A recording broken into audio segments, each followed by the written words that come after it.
sino que es visto como un sujeto en perpetua transformación.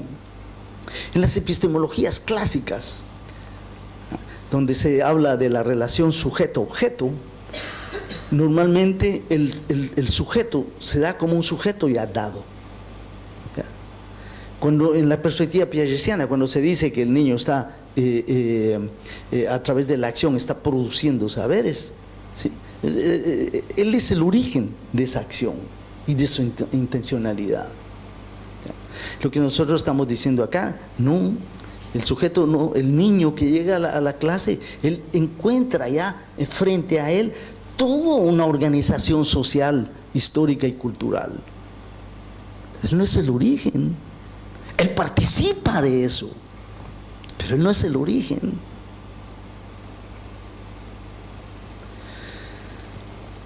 Y el saber, entonces ahí es el gran problema. Ayer discutíamos de eso con Javier, ayer en la noche. Es uno de los conceptos más difíciles, ¿no?, en la teoría de la objetivación, porque si definirlo como hace el constructivismo es muy sencillo, en una línea se hace. El saber es lo que emana de la acción del sujeto, punto.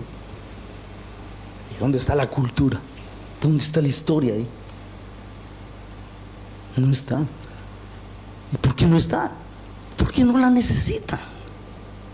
Pero para una teoría sociocultural, pues eso no puede ser. Entonces hay que ponerlo.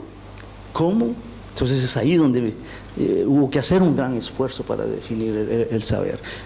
De otra manera no podíamos definir el aprendizaje. Entonces, como lo vemos, es como una capacidad potenciadora de acciones. Cuando cada uno de nosotros llegó al mundo, ya habían sistemas de pensar ese mundo ahí. El mundo estaba poblado no solo de objetos, de mesas y de objetos materiales, sino también estaba poblado de objetos ideales. Ya había formas científicas de ver al mundo, formas estéticas de ver al mundo, formas legales de manejarse entre los otros. ¿Ya? Entonces, el saber aparece así, ¿no? Una capacidad potenciadora de acciones. Que nosotros vamos a encontrar cuando empecemos a navegar por el mundo. Entonces yo decía, el ser lo vemos a través de los procesos de subjetivación y el saber a través de los objetos, de los procesos de objetivación, que están entremezclados, ¿no? Solo los separamos por necesidades de investigación, por necesidades de interpretación de cosas, pero en la vida real están mezclados, ¿no? Entonces, la objetivación va a ser precisamente eso, el encuentro con lo nuevo, lo extraño, lo desconocido. Es el encuentro con saberes ajenos.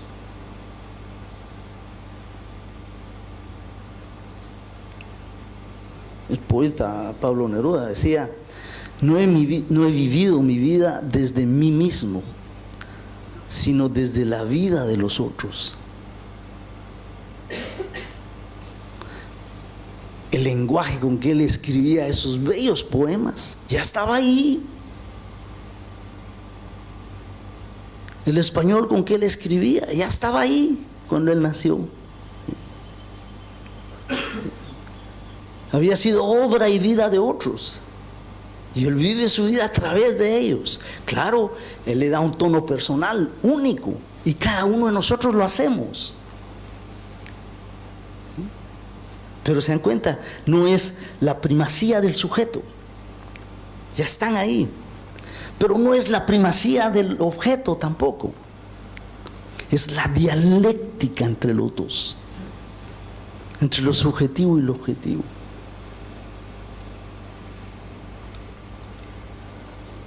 Esto que dice Neruda es lo que ocurre cuando encontramos el saber ajeno. Vivimos nuestra vida a través de los saberes que son vidas de otros y obras de otros. Claro, definir la objetivación así no es operacional, ¿no? Tengo que dar una definición más operacional que permita estudiarla empíricamente en la sala de clase. Esta es una metáfora. ¿no? La objetivación como encuentro es una metáfora, ¿no?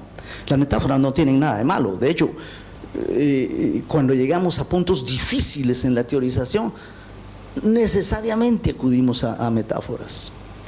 Pero la metáfora no necesariamente es operacional, entonces tenemos que operacionalizarla. Entonces lo que decimos es que la objetivación es primero un proceso, ¿sí? Porque es un encuentro, ¿sí? O sea, no renunciamos a la metáfora, partimos de la metáfora pero tratamos de hacerla operacional. Entonces la objetivación es un proceso de encuentro, de encuentro progresivo, pero de hecho inacabable, porque el concepto de número, por decir algo, es algo que es inacabable, siempre está transformándose, ¿no? Los números negativos no existían en cierta época, los números complejos tampoco, siempre se están transformando. Entonces es un proceso social, colectivo, corporal, material y simbólico de toma de conciencia de formas de expresión, acción y pensamiento constituidas histórica y culturalmente. Son tomas de conciencia de cómo la gente en este mundo, en esta cultura, se expresa, cómo actúa, cómo piensa.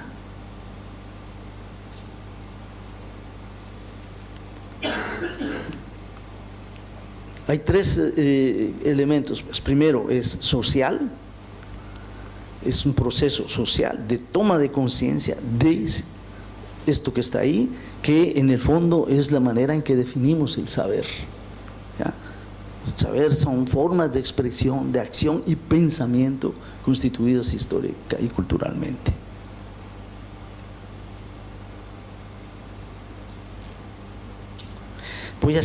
Voy a regresar a esto de la toma de conciencia porque es un punto importante, ¿no? Es un punto importante y no es tan evidente.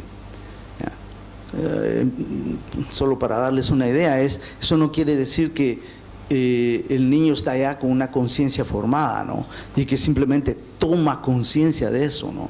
El propio acto de tomar conciencia es el mismo acto de producción de la conciencia.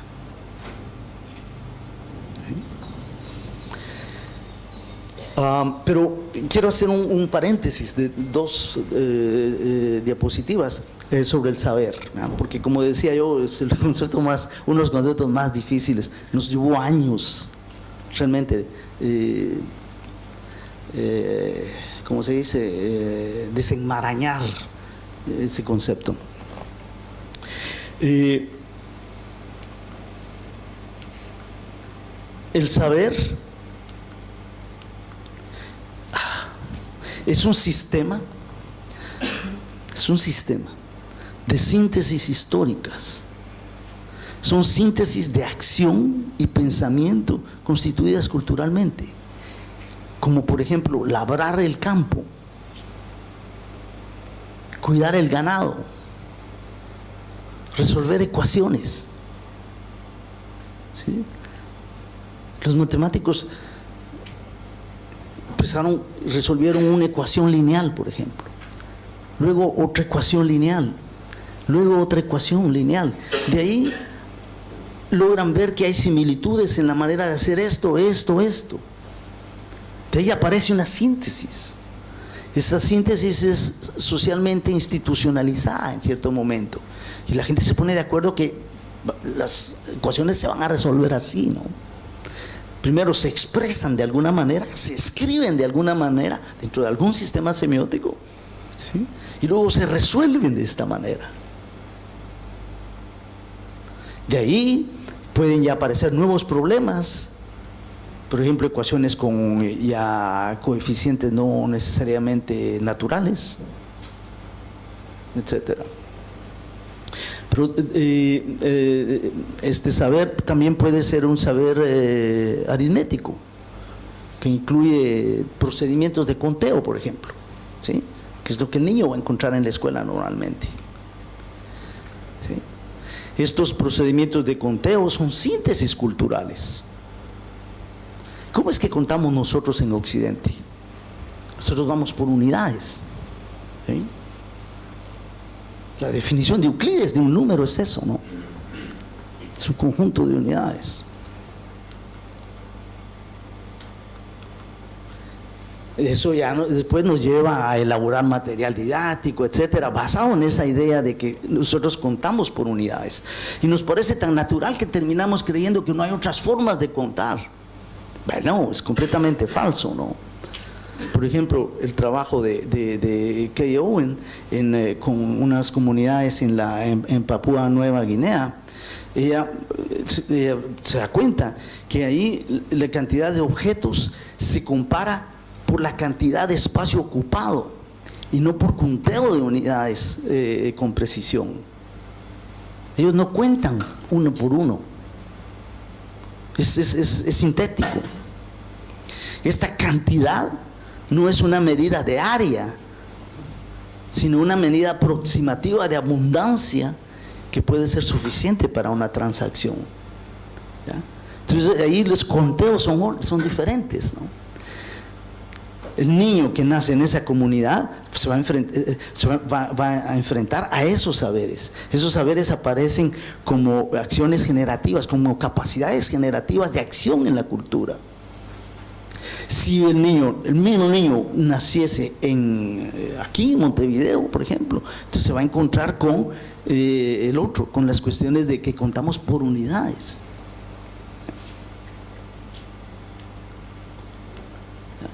Bueno, cierro aquí mi paréntesis del saber y sigo ahora con esta cuestión de la toma de conciencia que decía yo, es muy difícil, ¿no? La toma de conciencia. Cuando empezamos a publicar sobre esto y los árbitros de los artículos que sometíamos nos decían, pero ¿cómo diablos va a estudiar la toma de conciencia? Claro, si pensamos a la conciencia como una entidad metafísica refundida en el interior del sujeto, es inaccesible, ¿no? Pero la conciencia, en la perspectiva de Hegel y el materialismo dialéctico que sigue, no es vista de esa manera. La conciencia es una relación al mundo, es la relación que orienta al sujeto con el mundo. Es una relación que es a la vez intelectual y afectiva. Y esa se puede retrasar empíricamente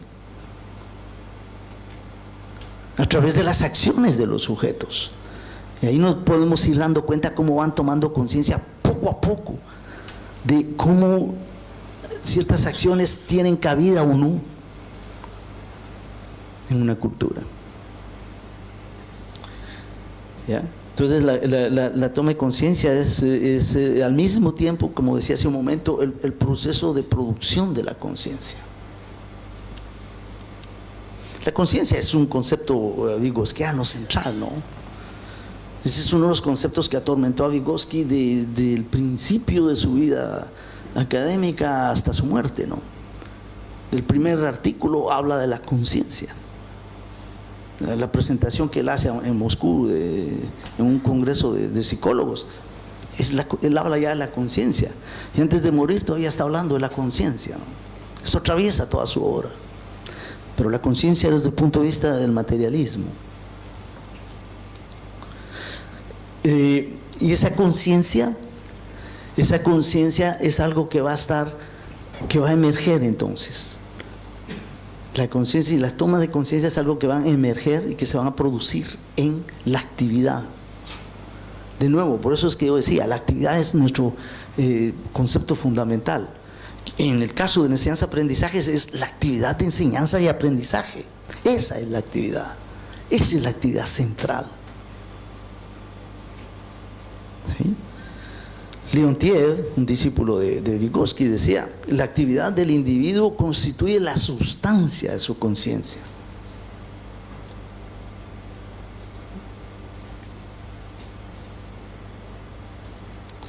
¿Ya?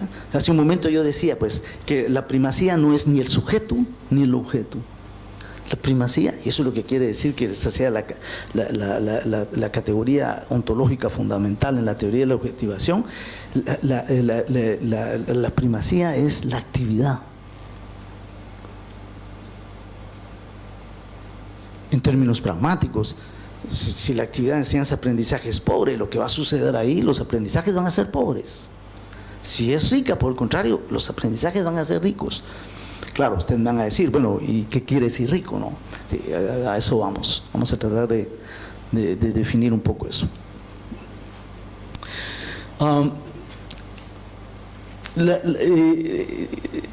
Vamos a tratar de dar las pautas para que la actividad de enseñanza-aprendizaje sea rica.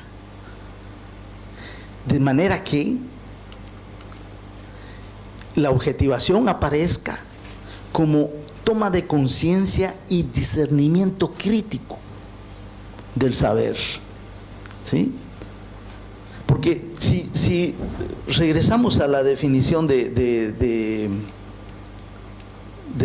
la objetivación, fíjense bien, la toma de conciencia se puede dar en una clase tradicional. De hecho, en una clase tradicional están sucediendo procesos de objetivación, ¿sí? Porque hay toma de conciencia de saberes que son ajenos al estudiante. El estudiante los está encontrando ahí. Hay tomas hay tomas de conciencia, pero son tomas de conciencia muy pobres. Son tomas de conciencia en realidad alienantes. ¿Por qué? Porque la actividad es alienante.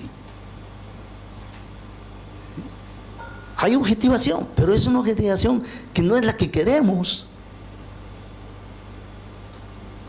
Entonces, ¿qué es lo que tenemos que hacer? Es tratar de buscar las condiciones para que la toma de conciencia sea una toma de conciencia acompañada de un discernimiento crítico, donde el estudiante no simplemente recibe un saber, sino que actúa sobre ese saber y lo explora y es capaz de criticarlo, ¿no? De ver sus límites, de ver sus insuficiencias, o de ver las hipótesis sobre las cuales ese saber está basado.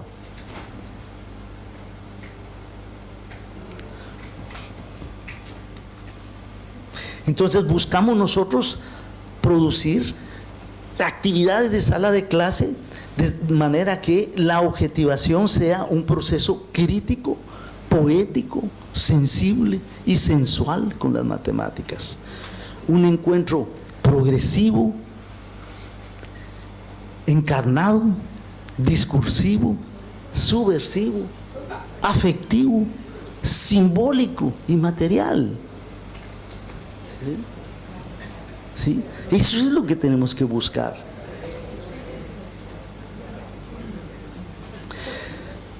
Ya. Tenemos que movernos completamente de las actividades alienantes. ¿Cuáles son las actividades alienantes? Son aquellas exactamente en donde el niño o el estudiante o el humano hace un esfuerzo para producir algo, y de ese trabajo en el que él se implica, en el que él se invierte, él no se reconoce. ¿Por qué la enseñanza tradicional es alienante? Porque es eso exactamente lo que pasa. En las formas de producción de saberes de la clase tradicional, el maestro dice, el estudiante está haciendo un esfuerzo, aun si está sentado ahí sin moverse, simplemente copiando, está haciendo un esfuerzo por entender. Si no hiciera ese esfuerzo, no se produciría ningún aprendizaje. Él hace un esfuerzo. Pero en ese esfuerzo, en el producto de ese esfuerzo, en lo que resultó de eso, en las fórmulas matemáticas, las formas de resolver un problema, él no se reconoce. Su voz no está ahí. Está la voz del maestro, pero no la de él. Es por eso que es alienante. Entonces nosotros buscamos situaciones no alienantes, donde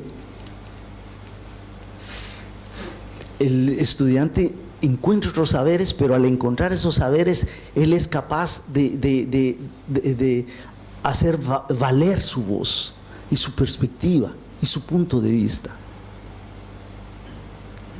¿Ah? Eso nos lleva ahora a la cuestión de la subjetivación, porque ya aquí estoy yo hablando de la subjetivación. Pues, por eso que digo, la objetivación y la subjetivación artificialmente las separamos, en la vida real están juntas. ¿Qué entendemos por subjetivación? Por subjetivación entendemos los procesos sociales en el curso de los cuales los estudiantes llegan a ocupar un espacio, a posicionarse y a afirmarse en el mundo social.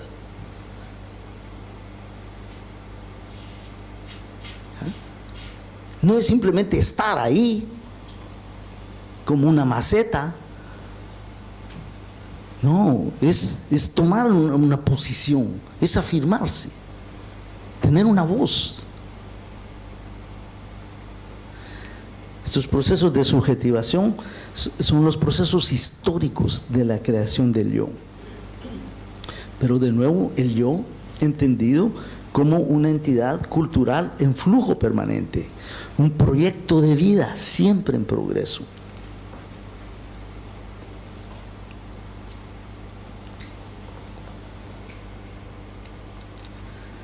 La TU busca propiciar las condiciones de transformación de los estudiantes y los docentes en sujetos reflexivos y éticos que se posicionan críticamente en discursos y prácticas matemáticas. Y su rayo ahí, el I, este es lo más